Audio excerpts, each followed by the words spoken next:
La prochaine notion qu'on va parler, c'est les règles de routage centralisées. On les avait déjà abordées un petit peu dans le passé. On va juste les regarder un petit peu plus. Pas énormément, à cause qu'on ne va pas se concentrer beaucoup sur les règles de routage centralisées. On va essayer d'utiliser des règles de routage par attribut.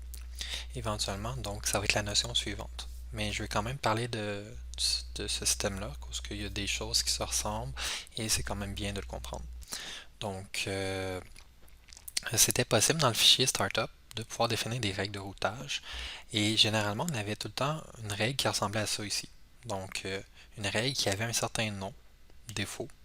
Le nom de la règle, il faut que ce soit unique. Donc, ici, défaut, c'est souvent le nom qu'on donne. Un pattern, donc à quoi l'URL doit ressembler. Donc, on a des accolades ici.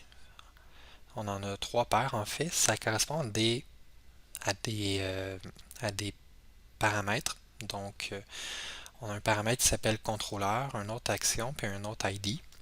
Le premier paramètre, ben, quand ce pattern-là, donc accolade, quelque chose accolade, ça correspond à un paramètre, ben, ça peut être n'importe quoi la valeur. Donc, je pourrais marquer le nom, le mot que je veux, slash le mot que je veux, slash le mot que je veux. Cependant, s'il n'y aurait pas d'accolade, là, je serais obligé dans mon URL d'avoir ce mot-là spécifiquement. On va voir un exemple dans la prochaine slide. Donc ça, c'est marqué ici quelque chose. S'il n'y a pas d'accolade comme ça veut dire qu'il faut exactement que ce soit le mot quelque chose qui soit là. On peut aussi avoir des points d'interrogation. Fait que des points d'interrogation, ça veut dire que ce paramètre-là, il est optionnel.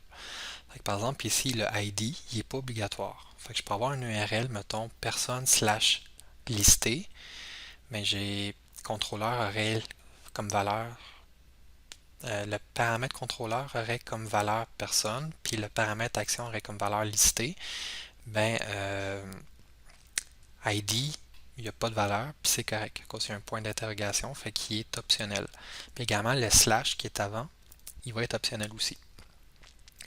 Donc, il y a ça. On peut aussi avoir des contraintes, fait que deux points, une contrainte. Fait que les contraintes, on va les voir éventuellement, mais on pourrait dire, ok, c'est obligé d'être un chiffre, c'est obligé d'être une chaîne de caractères. Il faut que le chiffre soit entre telle valeur et telle valeur. Fait qu'on va effleurer ça un peu, les contraintes, éventuellement avec le système de routage par attribut.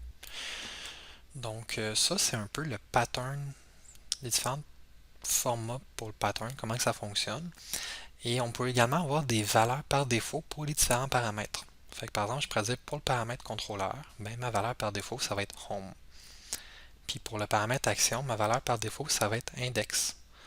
Donc si dans mon URL, j'ai pas de valeur pour le paramètre action, puis pour le paramètre contrôleur, ben la valeur par défaut, ça va être home, puis index, qui va être pris. Fait que je pourrais avoir une valeur pour le paramètre contrôleur, mais pas de valeur pour l'action. Ça se pourrait que j'aille juste marqué personne, puis j'ai pas mis de slash index. Mais comme il y a une valeur par défaut, c'est index qui va être pris pour l'action. Puis petit rappel, ben, qu'est-ce qui se passe en arrière quand que le système de routage reçoit une URL, mettons personne slash consulter slash 2, ben, il va attribuer personne dans ce cas-ci au paramètre contrôleur, puis consulter au paramètre action. Fait que là, il va savoir, ok, je dois faire une instance du contrôleur personne. Fait qu'il va se faire ça ici en arrière, comme une instance du contrôleur personne.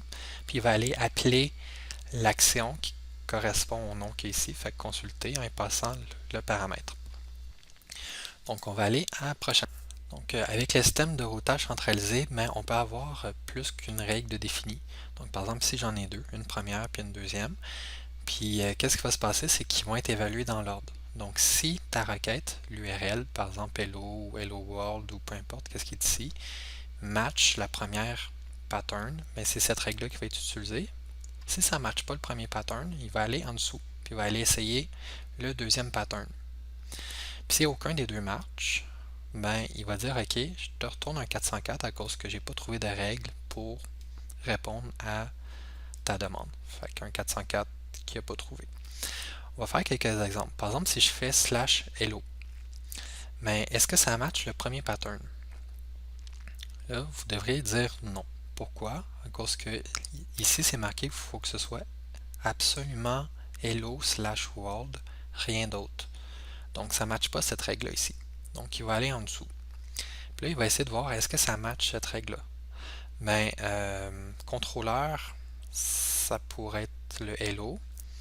Slash, il me faut une action. Là, ici, j'ai pas un slash, une action. Cependant, action, ce paramètre-là, il y a une valeur par défaut. C'est listé.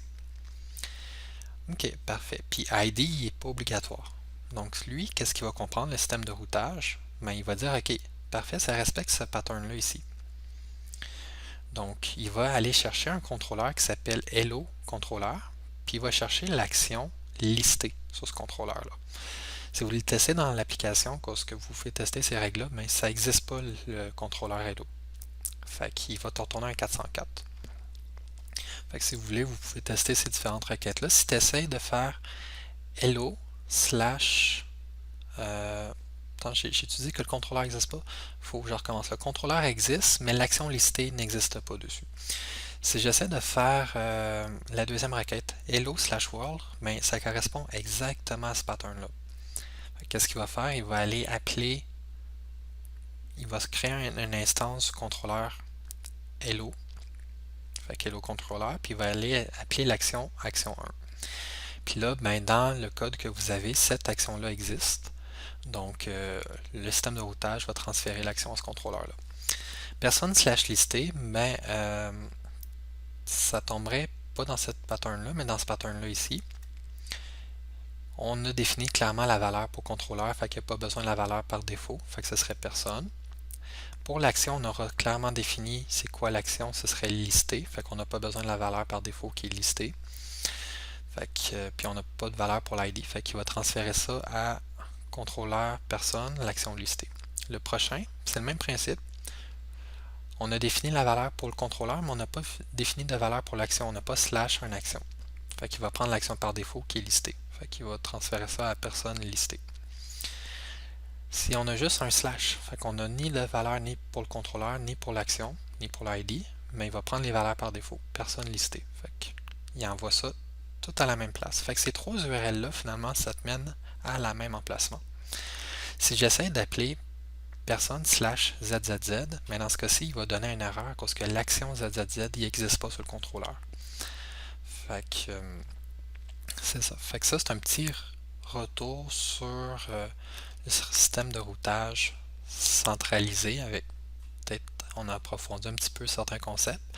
Là, qu'est-ce qu'on va faire? On va rentrer dans le système de routage par attribut, qui est la nouvelle notion.